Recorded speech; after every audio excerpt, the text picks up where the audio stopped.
Montreal protocol signature చేసిన తర్వాత భారతదేశము ఆ ప్రోటోకాల్ యొక్క లక్ష్యాలను అమలు చేయడానికి అనేక చర్యలను చేపట్టింది. వీటినే మనం ఇండియన్ ఎఫర్ట్స్ అనేటటువంటి టాపిక్లో చర్చించుకుంటున్నాం.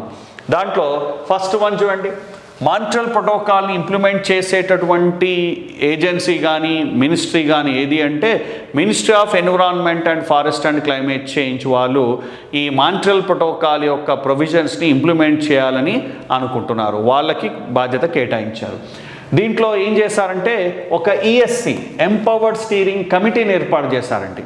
అంటే ఈ ఈ ఓడిఎస్ను తగ్గించడానికి మాంట్రియల్ ప్రోటోకాల్ యొక్క ప్రొవిజన్స్ని అమలు చేయడానికి ఒక కమిటీని ఏర్పాటు చేశారు.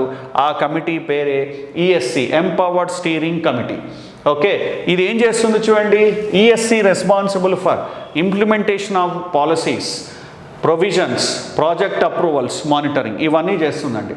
ఈ ఈఎస్సి ఏం చేస్తుందంటే పాలసీస్ని ఇంప్లిమెంటేషన్ చేస్తుంది, ప్రొవిజన్స్, ప్రాజెక్టు ఇవన్నీ అంటే అన్నిటినీ, ఇంకా ఓజోన్ పొరను రక్షించడానికి భారతదేశం తీసుకున్నటువంటి చర్యలన్నింటినీ మానిటరింగ్ చేసేది, అప్రూవల్ చేసేది, పాలసీని ఇంప్లిమెంటేషన్ చేసేది, ఇవన్నీ కూడా ఈఎస్సి ఎంపవర్ స్టీరింగ్ కమిటీ.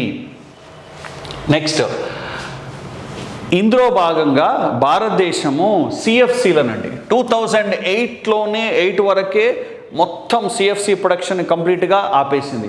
హాలోన్స్ని 2010 వరకు ఆపేసింది.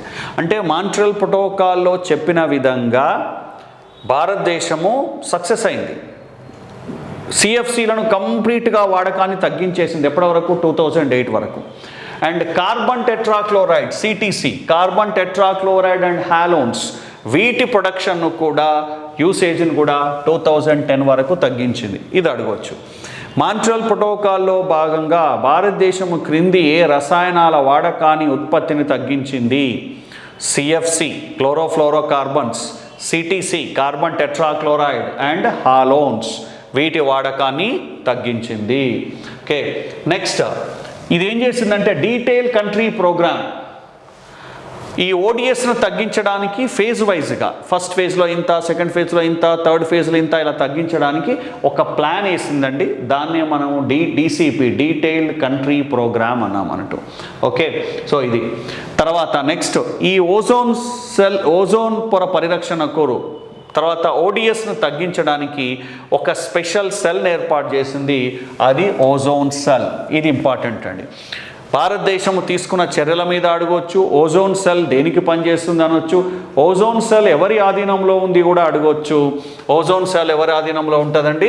Ministry of environment, forest and climate change వారి ఆధీనంలో ఈ ఓజోన్ సెల్ అనేది ఉంటుంది.